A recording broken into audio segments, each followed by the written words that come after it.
ఏమిటి ఉపయోగం దానివల్ల? కాబట్టి ఉన్నాడు ఉన్నాడని తెలుసున్న వాణ్ణి భక్తితో ఉపాసన చేసినవాడు ధన్యుడు, వాడు తపస్సు. ఆ తపస్సు అనేక విధాలుగా ఉంటుంది. తపస్సు అంటే ఎక్కడికో వెళ్ళి కేవలం జపమాల తిప్పడమే తపస్సు అని మీరు అనుకోండి. శృణ్వంతప పరమభక్తి తత్పరులై వినేటటువంటి వాళ్ళు. నాకు అప్పుడప్పుడు కొన్ని ఉత్తరాలు వస్తుంటాయి. నేను ఆ ఉత్తరాలు చూసి వీళ్ళ స్థాయి నాకు లేదు అని సిగ్గుపడుతుంటాను. వాళ్ళు వాళ్ళ జీవితాన్ని వ్రాస్తూ ఉంటారు. మేము ఇలా ఉండేవాళ్ళం, మేము మీ అన్న మాట ఎందుకు అనాలి, అదో అహంకారం అవుతుంది. నా మాటల వల్ల కాదు, వాళ్ళకి అందులో భగవంతుడు ఏదో ఇచ్చాడు. నా మాటల వలన మారిన వాళ్ళైతే వాళ్ళకన్నా ఎక్కువ నేను మారి ఉండాలి చెప్పినందుకు అసలు కాదు. కాబట్టి విన్నాం, ఇప్పుడు మేము ఇలా చేస్తున్నాం, అలా చేస్తున్నాం, ఇలా ఉంటున్నాం, అలా ఉంటున్నాం అని వాళ్ళు ఉత్తరాలు రాస్తే నేను ఆశ్చర్యపోతుంటాను ఆ ఉత్తరాలు చదివి. కాబట్టి తపస్సు అంటే శృణ్వంతప పరమభక్తి శ్రద్ధలతో వినేవాడు ఎవరో ఉంటాడు, వాడి కోసం చెప్పిస్తూ ఉంటాడు పరమేశ్వరుడు. అంతేకాని ఇవాళ ఏం పని లేదు కాబట్టి భారతం వినడానికి ఎడదామన్న వాళ్ళ కోసం భారతం చెప్పించేవాడు కాదు పరమేశ్వరుడు. భారతం వినాలని కుతూహలపడుతున్నవాడు ఎవరో ఉంటాడు, వాడు ఉన్నాడు ఈ సభలో అన్న విషయం నాకు కూడా తెలియకపోవచ్చు. కానీ పరమేశ్వరుడు నన్ను ఎందుకు శాసనం చేశాడంటే, ఒరేయ్ నువ్వు భారతం చెప్పరా అని ఎందుకు చెప్పిస్తున్నాడంటే, ఎవరో ఉన్నారు అర్హులు, వారికి అందడానికి భారతం చెప్పిస్తాడు. ఆయనెవరో నాకు కూడా తెలియక్కర్లేదు. ఆయనెవరో, ఆయన ఏ అభ్యున్నతిని పొందాలో ఆ లోపల ఉన్నవాడికి ఒక్కడికే తెలుసు. అది గొప్ప రహస్యం. ఆ వింటున్న ఆయన ఉన్నాడే, ఆయన గొప్ప తపస్సుగా వింటుంటాడు. ఆయన ఎంతో తపస్సుగా విని ఎంతో సంతోషాన్ని పొందుతూ దీన్నే స్మరిస్తూ ప్రతిరోజు పులకాంకిత గాత్రుడవుతూ ఉంటాడు. అదిగో అలా ఉన్నవాడున్నాడే, వాడు తపస్సు చేస్తున్నవాడు. అలా చదువుతున్నవాడు ఉన్నాడు, అలా చెప్తున్నవాడు ఉన్నాడు, అలా వింటున్నవాడు ఉన్నాడు ఎక్కడో సభల్లో. కాబట్టి అటువంటి తపశ్శక్తి సంపన్నులు ఉన్నారే, వారి వలన తర్వాత ధార్మికమైనటువంటి నడవడి కలిగినటువంటి వారు. నేను మీతో నిన్ననే ధర్మము ఉత్తరక్షణ ప్రయోజనాన్ని కల్పించినట్లు కనపడకపోవచ్చు. ఇప్పుడు నేను ధర్మంగా ఉన్నాను కదండి, నాకు వెంటనే ఎందుకంటే ఫలితం రాలేదని అనిపించవచ్చు. కానీ ధర్మము శాశ్వతమైన ప్రయోజనాన్ని ఇస్తుంది తప్ప ధర్మము తాత్కాలిక ప్రయోజనాన్ని ఇచ్చేది కాదు.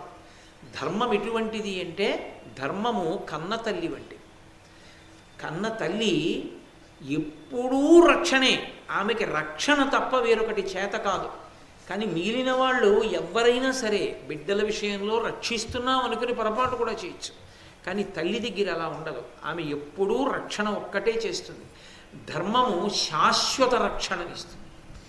ఇప్పుడు కష్టపడ్డట్టు కనిపించవచ్చు, కానీ ఇక అసలు కష్టపడవలసిన అవసరం లేని స్థితికి ధర్మం ఎత్తుతుంది. అందుకే ఏళ్ళనాటి శని వస్తే బెంగపెట్టుకోవద్దని చెప్పారు.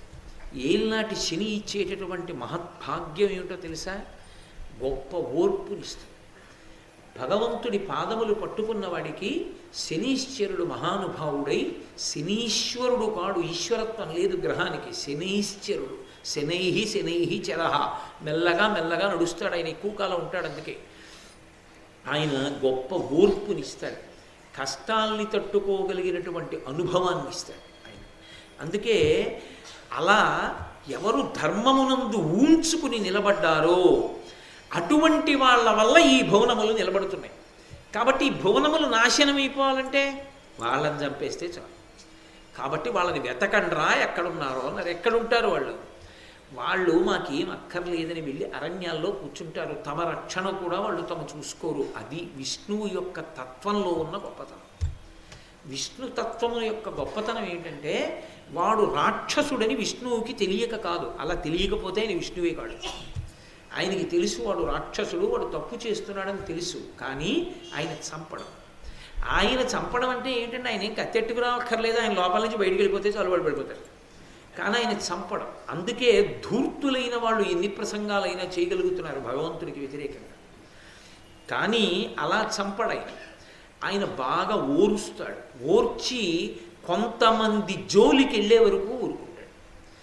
ఆయనే చెప్పాడు భాగవతంలో, ప్రహ్లాదోపాఖ్యానంలో ఆయన చెప్పాడు, శుద్ధ సాధులందు, సురలందు, శృతులందు పరమభాగవతోత్తములైనటువంటి వారి జోలికి వెళ్ళిన నాడు వాళ్ళు సంహరింపబడేటట్టుగా ఆయన వెంటనే విష్ణువు యొక్క జోక్యం జరిగేటట్టుగా వస్తుంది పరిస్థితి.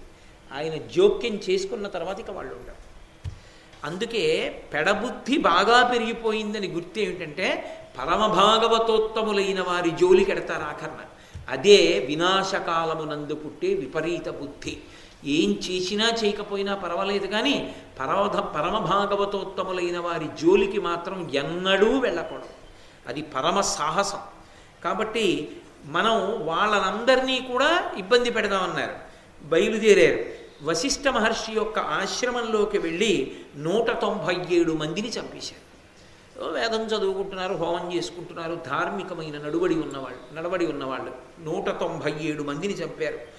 శవనుని ఆశ్రమంలోకి వెళ్ళి 100 మందిని చంపేశారు. భరద్వాజుడి ఆశ్రమంలోకి వెళ్ళి 20 మందిని చంపేశారు. ఇలా ఎందరో జ్ఞానులను, ఎందరో తపశ్శాలులను వాళ్ళు ప్రతిరోజు కూడా సంహారం చేస్తున్నారు. చూసి దేవతలు వైకుంఠానికి వెళ్ళారు. ఇది మీరు ఎప్పుడైనా ఈ క్రమాన్ని చూడడం కాదు, ఈ క్రమం ఎక్కడైనా అన్వయం, ఎప్పుడైనా ఇదే అన్వయం అవుతుంది. వీళ్ళ ఆటలు ఎంతకాలం సాగుతాయంటే విష్ణు జోక్యం జరిగే వరకు. విష్ణు జోక్యం ఎప్పుడు జరుగుతుంది? పరమభాగవతోత్తముడు ఎవరి జోలుకో వెళ్ళి చెనకుతారు, అక్కడ ఆయన జోక్యం చేసుకుంటాడు. ఇప్పుడు దేవతలందరూ వైకుంఠానికి వెళ్ళి అన్నారు, ఈశ్వర మీరు ఈ ప్రపంచాన్నంతటినీ సృజించారు, మీరే సృష్టించారు. సృష్టించినప్పుడు మీరు జరాయుజములను, స్వేదజములను, ఉద్భుజములను, ప్రాణులను 4 రకములుగా సృష్టించారు. ఇందులో మీరు ఏ రకంగా ప్రాణిని పుట్టిస్తారు అన్నది మీ యొక్క నిర్ణయం ప్రకారంగా జరుగుతోంది. అది అలాగే పుడుతుంది తప్ప ఇంకొకలా ప్రాణి పుట్టడానికి వీల్లేదు. జరాయుజములు అని ఉన్నాయనుకోండి, అవన్నీ కూడా మావితో పుట్టాలి, అంటే పైన మాంసపు తొడుగుతో పుట్టాలి.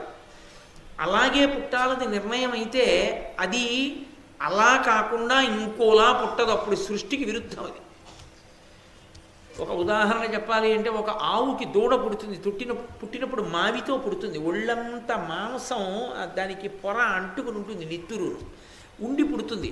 ఆవే నాలుకతో నాకి శుద్ధి చేసేస్తుంది. జరాయుజములై ప్రాణులు పుట్టాలి అని పరమేశ్వరుడు నిర్ణయం చేసిన ప్రాణులన్నీ అలాగే పుడతాయి తప్ప ఇంకొకలా పుట్టడం కుదరదు. ఆయన దేశానికి సార్వభౌముడండి, ఆయనకి కొడుకు పుట్టినా అలాగే పుట్టాలండి, అంతే అంతే. అది ఈశ్వర శాసనం, అలాగే పుట్టాలి, మావితోనే పుట్టాలి, ఇంకొకలా పుట్టడం కుదరదు. అలా పుట్టేట్టు చేసిన వాడెవరు? నేను ఇంతటి మహానుభావుణ్ణి కదండి, నా కొడుకు ఇంకోలా పుట్టాలంటే అందరిలా పుట్టడానికి వీలు లేదంటే అలా పుట్టడం కుదరదాయా అన్నారు, అంతే. ఎందుకని అంటే అది విష్ణు శాసనం, అది ఆయన యొక్క లెక్క. అలా పుట్టేట్టు చేసి రక్షించేవాడివి నువ్వే, అండజమునందు పెట్టి పుట్టించి రక్షించేవాడివి నువ్వే. అది విచిత్రం. ఆయన ఏం చేశాడంటే కొన్ని ప్రాణులను అండజముగా మీరు వృద్ధి చేయండి అని శాసించాడు. ఎందుకని? వాటి యొక్క శరీర నిర్మాణాన్ని ఆయన దృష్టిలో పెట్టుకున్నాడు. ఓ చిన్న పక్షి, అదొక పక్షిని ఎలాగా ప్రసవిస్తుంది? అందుకని ఆయన ఏం చేశాడంటే చిన్న గుడ్డు పెట్టించాడు. గుడ్డు లోపల సొన, ఆ సొన పిండాకృతిని పొందుతుంది. దేని వలన? పరమ ఆశ్చర్యం. పిండము మాంసపు తొడుగులో ఉండి అమ్మ కడుపులో ఉండి పెరుగుతుంది జరాయుజం. గుడ్డు పెంకు లోపల ద్రవ రూపంలో ఉండి పిండ రూపాన్ని పొందుతుంది. ఎలా? అమ్మ కడుపు వేడి తగిలే, అక్కడ అమ్మ కడుపు వేడి తగిలే, ఇక్కడ అమ్మ కడుపు వేడి తగిలే. ఎలా? ఎవరు నేర్పారు పక్షికి? ఎప్పుడు అలా అలా అలా ఎగిరిపోయే పక్షి, కూర్చుంటే ఒకలాగే కూర్చోగలిగిన పక్షి వచ్చి 2 కాళ్ళు గుడ్డుకి అటు ఇటు పెట్టి గట్టిగా కూర్చుంటే గుడ్డు యొక్క పెంకు పగిలిపోతుందని, అందులో ద్రవం ఉందని, సొన పిల్లగా మారుతుందని, మారి గుడ్డు పెంకు పగలగొట్టుకొని పైకి వస్తుందని, అది మొట్టమొదట్లో ఆహారం సంపాదించదని, తాను తెచ్చి దాని నోట్లో పెట్టాలని ఎవరు నేర్పారు ఆ పిట్టకి? అది గుడ్డు పగిలిపోకుండా కడుపు మాత్రమే తగిలేట్టు కూర్చుంటుంది. ఏదో కర్తవ్యంగా కాదు, దానికి ఆ తల్లి ప్రేమ ఉంది, ఆ సంతోషం ఉంది ఆ కూర్చోవడంలో. ఆ గుడ్డు పెంకు దాని కడుపుకి తగిలినప్పుడు దాని వేడి పెంకుకి తగిలి, పెంకు యొక్క వేడి సొనకి తగిలి సొన పిండాకృతిని పొందుతుంటే, కడుపులో బిడ్డ పెరిగి పెద్దవాళ్ళు అవుతుంటే తంతుంటే తల్లి పొంగిపోయినట్టుగా ఆ పెంకు లోపల ఉన్నటువంటి ద్రవం పిండాకృతిని పొందుతుంటే పక్షి మైమరచి కళ్ళు మూసుకుంటుంది.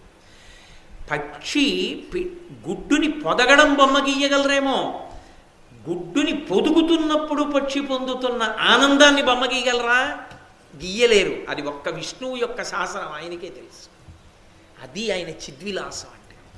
ఈశ్వర మీరు పెట్టిన ప్రజ్ఞ లేకపోతే దానికి ఎలా తెలుసు? ఏదైనా కనపడితే ముక్కుతో కొడుతుంది, తన గుడ్డుని మాత్రం కొట్టదు. అంత ఉద్దికగా పొదుగుతుంది, అంత జాగ్రత్తగా. అక్కడ పడేసిన దూది, ఇక్కడ పడేసిన బట్ట ముక్క తీసుకొచ్చి గుడ్లో వేసి అందులో ఏ పుల్ల ముక్క గుచ్చుకోకుండా గుడ్డును పెట్టి పొదుగుతూ ఆ పెద్దదైనటువంటి గుడ్డుని బద్దలు కొట్టుకుని చిన్న పిల్ల పైకొచ్చి రెక్కలు రానిది నోరొక్కటి విప్పితే ఎక్కడికో వెళ్ళి తీసుకొచ్చి ఆ ముక్కుతోటి దాని నోట్లో గుచ్చుకోకుండా ఎర్రగా మాంసంతో చిన్న నాలుకతో అది ఇలా విప్పి మూసే లోపల తన నోట్లో ఉన్న ఆహారపు కణికని దాని నోట్లో పెట్టి అది మింగే లోపల మళ్ళీ వెళ్ళి ఇంకొకటి తెచ్చి ఇంకో పిల్లకి పెట్టుకుంటుంది. పెట్టిన పిల్లకే పెట్టడం కాదు, ఏ పిల్లకి పెట్టిందో దాన్ని వదిలి రెండో పిల్లకి పెట్టుకుంటుంది, మూడో పిల్లకి పెట్టుకుంటుంది. పక్షికి ఆకలి ఎక్కువ, తను తింటూ పిల్లలకి పెట్టుకుంటూ పిల్లల్ని పోషించి పిల్లలకి రెక్కలొచ్చి ఎగిరిపోతే వెళ్ళిపోయారని బెంగ పెట్టుకోకుండా తన జీవనం తాను చేసుకుంటుంది. ఈశ్వర ఎక్కడ నుంచి పెట్టారు ఇదంతా? ఏమి అద్భుతం అసలు ఈ సృష్టి! ఈ జ్ఞానం మేము వెళ్ళి పక్షులకి బోధ చేశామా? మనం ఏమైనా ట్రైనింగ్ క్లాస్ పెట్టామా? ఎలా వస్తోంది ప్రతి పక్షికి? మహానుభావుడు బసవపురాణంలో పాల్కురికి సోమనాథుడు అంటాడు, ఎక్కడ ఒక మొగ్గ విచ్చుకుంటే పువ్వు, మనం విప్పితే పసరిక కంపు. అదే మల్లె మొగ్గ తనంత తాను విచ్చుకుంటే సువాసన.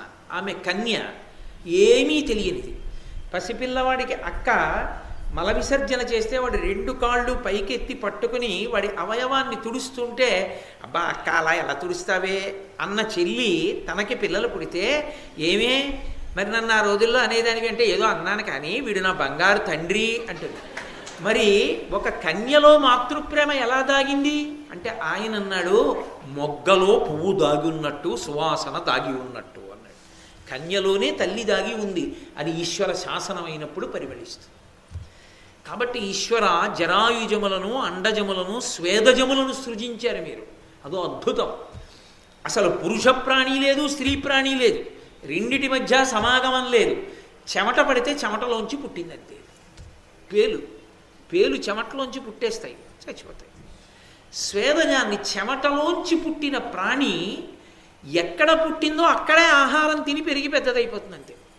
అక్కడే వెతుక్కుని ఆ తల లోపలే, తాను ఏ తలలో పుట్టిందో ఆ తల లోపలే ఆ చర్మం అడుగున రక్తం ప్రవహిస్తోందని, ఆ రక్తం రుచిగా ఉంటుందని రుచి మరిగి ఇంత చిన్న పేలు కొరికి మరీ నెత్తుర్ని లాగేసి పెరిగి పెద్దదై దట్టంగా ఉన్నటువంటి అరణ్యంలో సింహం చిరతపులి పరిగెత్తినట్టు ఆ వెంట్రుకల మధ్యలో పరిగెత్తుకుంటూ అది వెళ్ళిపోయి బతికేస్తూ ఉంటుంది. ఆఖరికి దువ్వెన్నకో దొరికి చచ్చిపోతుంది, తర్వాత విషయం. కాబట్టి స్వేదజములను సృష్టించి అసలు ఏమద్భుతమే ఆ పేను! అది ఇంతదా, దానికో ఇంత బుర్రలో మెదడికి తెలుసా నా బుర్రలో నెత్తురుందని? అది తాగిందా? ఇన్ని వెంట్రుకల మధ్యలో పరిగెడుతోందా అది? నేను దువ్వెన్న కనిపెట్టాను కాబట్టి, కానీ ఆ కనిపెట్టినా అది 2 పళ్ళ మధ్యలో దూరి తప్పుకుంటుంటుందా మళ్ళీ?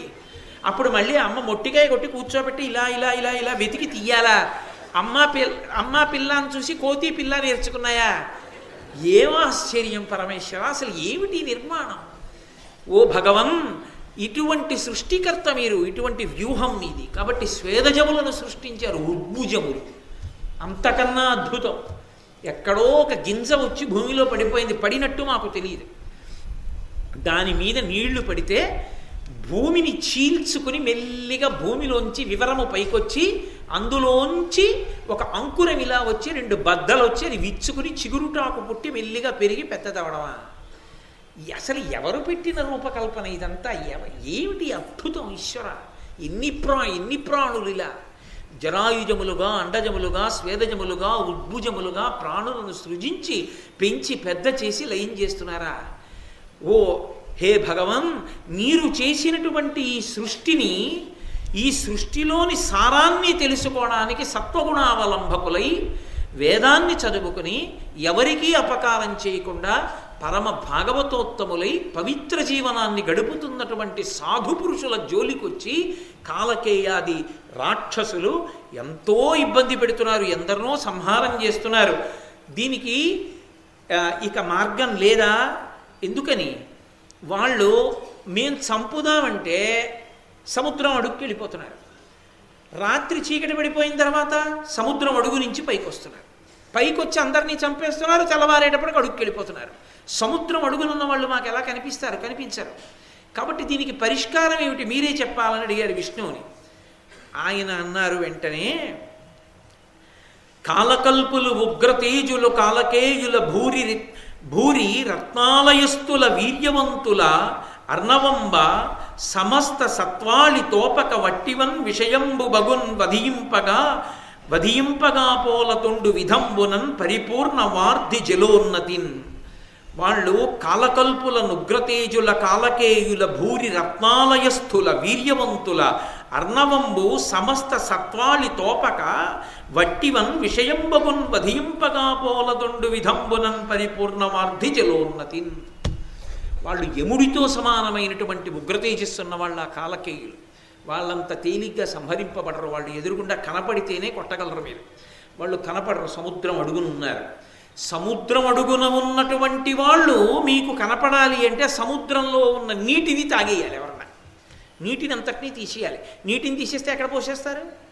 పోసేస్తే సముద్రపు ఒడ్డున ఉన్నటువంటి నగరాలన్నీ నశించిపోతాయి. కాబట్టి సముద్రం నీళ్ళని పైకి పోయకూడదు. కాబట్టి సముద్రంలో ఉన్న నీటినంతటినీ తాగేవాడు దొరకాలి. ఆ నీళ్ళన్నీ గుటుక్కును బుచ్చేసుకునేవాడు ఉంటే, పైగా మీరు తోడడం మొదలు పెడితే వీళ్ళు తోడుతున్నారని తెలుసుకుని వాళ్ళు పారిపోతారు. కాబట్టి తోడడం మీరు వెంటనే ఒక రాత్రిలో అయిపోతుందా, ఒక పగల్లో అయిపోతుందా? సముద్రంలో నీళ్ళు అవ్వదు. కాబట్టి అక్కడికి వెళ్ళి సముద్రంలో ఉన్న నీళ్ళనన్నిటినీ కూడా చటుక్కున ఓ గ్లాసులో ఉన్న నీళ్ళు గడగడా తాగినట్టు తాగేసేవాడు ఉండాలి. అంతటి మహాసమర్థుడు ఈ భూమండలమునందెవరో తెలుసా? ఒక్క అగస్త్య మహర్షే. కాబట్టి వరుణజలంబుల మిత్రావరుణతనూజుండు వీర్యవంతుండై చెచ్చర ద్రావనోపు ఇందర నరుగుడు ప్రార్థింపుడం మహాత్మునగస్త్యున్. అది విష్ణువు యొక్క మాట అంటే అలా ఉంటుంది. వరుణజలంబుల మిత్రావరుణతనూజుండు. వరుణజలంబుల సముద్రంలో ఉండేటటువంటి జలరాశినంతటినీ త్రాగగలిగిన వాడు ఎవరంటే మిత్రావరుణులకు జన్మించినవాడు తాగగలడు. అంటే తండ్రి గారి రూపాన్నే కాబట్టి, కొడుకు కాబట్టి పొందేస్తాడు. మిత్రావరుణులు అంటే సూర్యుడు వరుణుడు వాళ్ళిద్దరి యొక్క బిడ్డ అగస్త్యుడు. అదేమిటంటే వాళ్ళిద్దరు పురుషులు కదా అంటే అదో చమత్కారం. మహానుభావుడైనటువంటి వశిష్ఠుడు అగస్త్యుడు కుంభసంభవులు. వాళ్ళిద్దరు ఎలా పుట్టారు అంటే, ఒకానొక సమయం నేను మీతో మనవి చేశా, ఊర్వశి శ్రీ మహావిష్ణువు యొక్క ఊరువులు తొడల్లోంచి పైకొచ్చింది అని. ఒక రోజున సూర్యభగవానుడు వెళ్ళిపోతున్నాడు. ఆ సూర్యభగవానుడు ఊర్వశిని చూశాడు. ఆమె అందచందాలు చూసి ఆయన వీర్యము స్ఖలనమైంది. ఆమె పొందుకోరి. అలాగే వరుణుడు చూశాడు. ఆయన యొక్క వీర్యము స్ఖలనమైంది. ఆమె పొందుకోరి. వెంటనే ఊర్వశి ఏం చేసిందంటే సూర్యుని యొక్క వీర్యాన్ని వరుణుడి యొక్క వీర్యాన్ని తీసుకెళ్ళి ఒకే కుంభమునందు పోసింది. ఒక పాత్ర ఎందు పోసింది.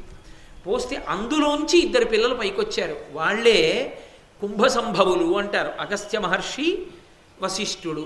నాకు తెలుసు ఇలాంటివి మీరు విన్నప్పుడు అదేమిటండి సూర్యనారాయణమూర్తి అంటే అంత ఉపాసన చేస్తాం, అంత నమస్కారం పెడతాం, వరుణుడు పశ్చిమ దిక్కుకు అధిపతి, వాళ్ళు కూడా అంత అన్యాయమైన ప్రవర్తనలో ఉంటారా అని మీకు అనుమానం వస్తుంది. నేను ఎన్నో పర్యాయాలు మీతో మనవి చేశా. మహాపురుష జననము జరగాలి అని నిర్ణయాన్ని పరదేవత చేస్తుంది ఒకప్పుడు. ఆ తల్లి ఈ జగత్ సృష్టి స్థితి లయములను చెయ్యగలిగినది. ఆ పరదేవత ఆలోచన చేస్తుంది, ఒక మహాపురుషుడు జన్మించాలి, వాడి వలన లోకానికి భవిష్యత్తులో ప్రయోజనం ఉంటుంది. అటువంటి మహాపురుషుడు పుట్టాలి అంటే ఇంకొక మహాపురుషుడి తేజస్సులోంచే పుట్టాలి. ఒక పనికి మాలిన వాడి తేజస్సులోంచి ఒక పనికొచ్చేవాడు రావడం కష్టం. ఒక మహాపురుషుని యొక్క తేజస్సులోంచి వేరొక మహాపురుషుడు ఉద్భవిస్తాడు. కాబట్టి ఆమె కామప్రచోదనం చేస్తుంది, కావాలని కామప్రచోదనం చేస్తుంది. అందుకే అమ్మవారు మన్మధుడు వశుడై ఉంటాడు అమ్మవారికి. ఆమె అనుమతి లేకుండా బాణం వేయలేడు. సూర్యుడి మీదకి వరుణుడి మీదకి మన్మథ బాణాలు పడితే కదండి వీర్యస్ఖలనం. ఎందుకు వేయిస్తుందంటే మహాపురుష జననము కొరకు చేయిస్తుంది. ఆ వీర్యము వారి ధర్మపత్నుల ఎందే ఎందుకు వాళ్ళు విడిచిపెట్టారు అంటే వాళ్ళు కూడా ఆ తేజస్సుని పట్టలేరు. కాబట్టి ఇప్పుడు ఆ తేజస్సు భూమి మీద పడిపోతే ఊర్వశి విష్ణువు యొక్క ఊరువుల నుండి వచ్చినది కనుక ఆమె గ్రహించింది మహాపురుష జననము కొరకు జరిగింది, దానికి నేను నిమిత్తమయ్యాను. కాబట్టి ఆవిడ తీసుకెళ్ళి కుంభంలో పెట్టింది. ఇది భగవంతుని యొక్క అనుగ్రహం. అందుకే వాళ్ళ జననమునకు సామాన్య జననంలా ఉండదు. ఒక్క పరమేశ్వరుడు జరాయుజములుగా, అండజములుగా, స్వేరజములుగా, ఉద్భుజములుగా సృజించగలిగిన వాడు ఆయన సంకల్పం అయితే కుంభంలోంచి ఎందుకు సృష్టించలేడు. కాబట్టి ఇప్పుడు కుంభ సంభవులై అందులోంచి బయటకు వచ్చారు అగస్త్యుడు, వశిష్ఠుడు. అందుకే వాళ్ళిద్దరూ కూడా అమిత తేజోవంతులు. వాళ్ళిద్దరి యొక్క స్పర్శ లేకుండా ఏ పురాణం ఉండదు, ఏ వంశం ఉండదు. అంతటి మహాపురుషులయ్యారు. రామచంద్రమూర్తి అంతటి వాడికి గురుస్థానంలో ఉన్నారు వశిష్ఠ మహర్షి. కాబట్టి అందుకని అంటున్నారు మహానుభావుడు విష్ణువు, వరుణ జలంబుల మిత్రావరుణ తనూజుండు వీర్యవంతుండై చెచ్చెర త్రావనోపు ఇందరు అరుగుడు ప్రార్థింపుడు అమ్మహత్మున్ అగస్త్యున్. మీరందరూ వెళ్ళండి అగస్త్యుడి దగ్గరికి, ఆయన్ని ప్రార్థించండి. అందుకే ఆయన చాలా చిత్రమైన రీతిలో పరదేవతానుగ్రహంగా సృజింపబడ్డాడు. ఆయన తాగగలడు సముద్ర జలాన్ని. ఇప్పుడు రోమశ మహర్షి ధర్మరాజుని ఈ విషయం చెప్తూ ఒక మాట అన్నారు. ఆ దేవతలందరూ కూడా అగస్త్య మహర్షి దగ్గరికి బయలుదేరుతూ మనసులో అనుకున్నారట, అవునులే ఆయన సముద్ర జలాల్ని తాగలేకపోవడం ఏమిటి, వింధ్య పర్వతాన్నంతటి దాన్ని అణిచినవాడు కదా అనుకున్నారట. అనుకున్నారయ్యా వాళ్ళు వెడుతూ అగస్త్యుణ్ణి సముద్ర జలాలన్నీ తాగమని అడగడానికి బయలుదేరుతూ, అవునులే అంతశక్తి సంపన్నుడే వింధ్య పర్వతాన్ని అణిచినవాడు కదా అనుకున్నారు అన్నాడు రోమశ మహర్షి ధర్మరాజు గారితో తీర్థయాత్ర చేయిస్తూ. మీరు మళ్ళీ వెనక్కి వస్తుండాలి ఒక్కొక్కసారి. అంటే ధర్మరాజు గారు అన్నాడు, ఆగండి ఆగండి ఆగండి ఆగండి, వింధ్య పర్వతాన్ని కూడా అణిచాడా అగస్త్యుడు? ఒకసారి ఏది ఆ కథ కూడా నాకు చెప్పండి అన్నాడు. అంటే మళ్ళీ ఇప్పుడు సముద్రం దగ్గరికి ఎడుతున్న వాళ్ళ దగ్గర నుంచి అగస్త్యుడు వింధ్య పర్వతాన్ని అణిచిన వైపుకి కథ తిరిగిపోతాడు. కాబట్టి ఇప్పుడు వెంటనే రోమశ మహర్షి అన్నారు, ఒకానొకప్పుడు వింధ్య పర్వతానికి కోపం వచ్చి, ఎందుకు కోపం వచ్చిందో తెలుసా? నిమ్మి ఇలుండు మేరుధరణీధరనాథు ప్రదక్షిణంబుగా ద్రిమ్మరుచున్న చూచి పటు దీధితికిన్ గరమల్గి వింధ్యశైలం మనియన్ దినేంద్ర అచల ప్రభునన్ను ప్రదక్షిణంబు నిచ్చమ్మున చేయకేల మతి తప్పితివి మీరువు కొల్వ నీటికిన్. ఆ వింధ్య పర్వతం అంది, ఏమయ్యా భూమి మీద ఉండేటటువంటి పర్వతాలన్నిటిలోకి నేను గొప్పదాన్ని కదా, నువ్వు నాకు ప్రదక్షిణంగా తిరగకుండా మేరు పర్వతానికి ప్రదక్షిణంగా తిరుగుతుంటావు, అలా తిరిగితే దాని గొప్పతనం ఎక్కువైంది కదా, ఏమి భూప్రపంచంలో ఉన్న పర్వతాలలో గొప్పదాన్నైనటువంటి నా శిఖరాల చుట్టూ నువ్వు ప్రదక్షిణం చేయకూడదా, ఎందుకు చెయ్యవు అని అడిగింది. ఎవరికి ప్రదక్షిణం చేశామో వారు గొప్పవారని గుర్తు కాదు. దేవాలయానికి ప్రదక్షిణం చేస్తాం ఎందుకని? ఆయన పరమేశ్వరుడని గుర్తు. గురువుగారు కనబడితే ప్రదక్షిణంగా పెడతారు ఎందుకని? గురువుగారు పూజనీయుడని గుర్తు. తల్లిదండ్రులు కనబడితే ప్రదక్షిణంగా పెడతారు ఎందుకని? తల్లిదండ్రులు గొప్పవారని గుర్తు. ఎవరికి ప్రదక్షిణంగా మనం పెడుతున్నామో వీరికి వారు గొప్పవారని అర్థమవుతుంది. సూర్యనారాయణుడే మేరు పర్వతానికి ప్రదక్షిణంగా పెడుతున్నాడంటే, మేరు పర్వతానికి ప్రదక్షిణంగా సూర్యుడు ఒక్కడే కాదు, నవగ్రహాలు మేరు పర్వతానికే ప్రదక్షిణం చేస్తాయి.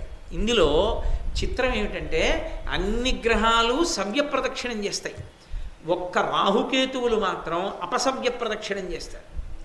అందుకే ఏదైనా క్షేత్రంలోకి సవ్యంగా వెళ్లకుండా అపసవ్యంగా వెడితే అది రాహుకేతువులకు ప్రీతిపాత్రమైన క్షేత్రం. అక్కడికి వెడితే రాహుకేతువులు శాంతి పొందుతారని గుర్తు.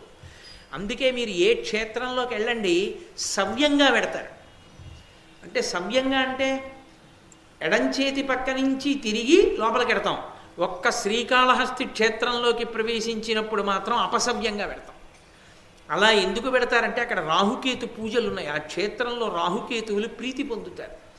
కాబట్టి అంతటి పరమోత్కృష్టమైనటువంటి క్షేత్రం కనుక అదిగో అక్కడ రాహుకేతువులు అప్రదక్షిణంగా తిరుగుతారు మేరుకి, మనం కూడా అప్రదక్షిణంగా తిరిగి దేవాలయంలోకి వెడతాం. కానీ మీరు సత్యనారాయణ వ్రత కథని వినండి. సత్యనారాయణ వ్రత కథలో మంటపంలోకి నవగ్రహాల్ని పిలుస్తారు.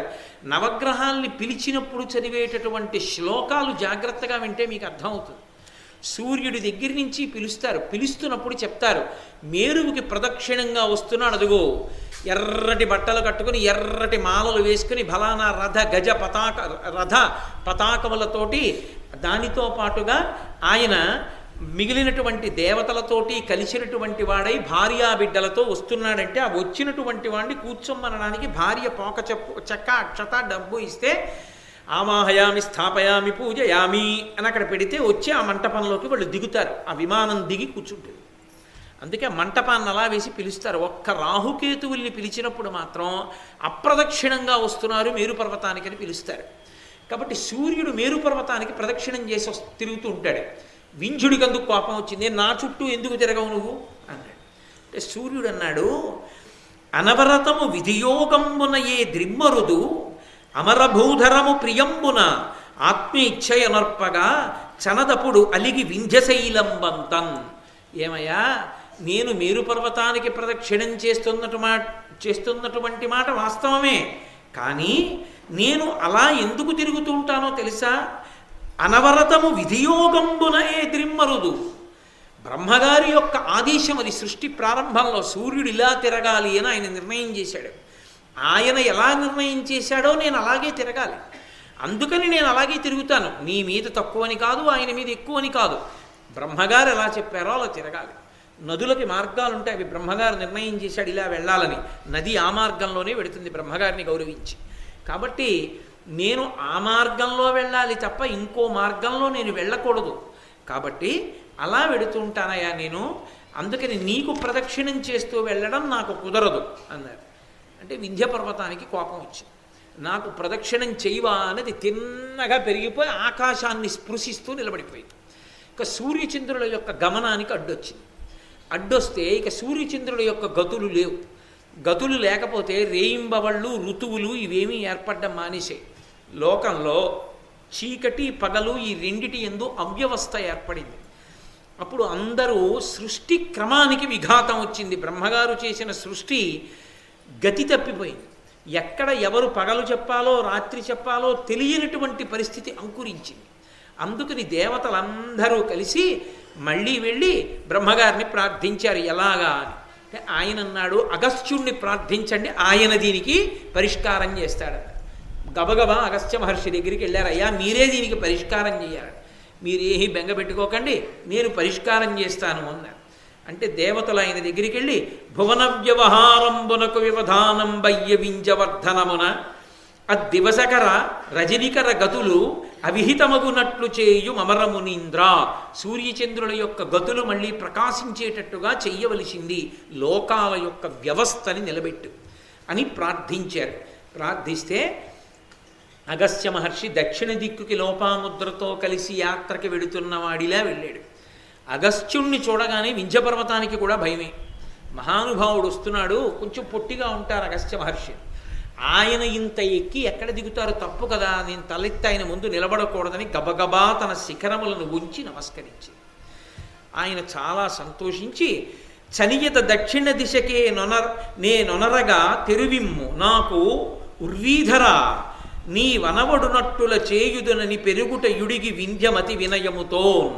ఆయన పట్ల వినయంతో ఆ పర్వతం వంగి ఆయన ముందు వినయాన్ని ప్రకటనం చేస్తే అగస్త్య మహర్షి అన్నారు, నేను దక్షిణ దిక్కుకి వెళ్ళి మళ్ళీ వస్తాను, మళ్ళీ నువ్వు పెరిగిపోకు, నేను వచ్చేస్తాను, అలా ఉండు అన్నారు. ఎన్నాళ్ళలో వస్తారు? ఈలోగా అలా ఉంటే వాళ్ళని నేను ఇబ్బంది పెట్టాలి. ఇవి అగస్త్యుడితో మాట్లాడలేదుగా. పెద్దల దగ్గర వినయం అంటే వాళ్ళు చెప్పిన మాట వినడం. కాబట్టి అలాగే వంగి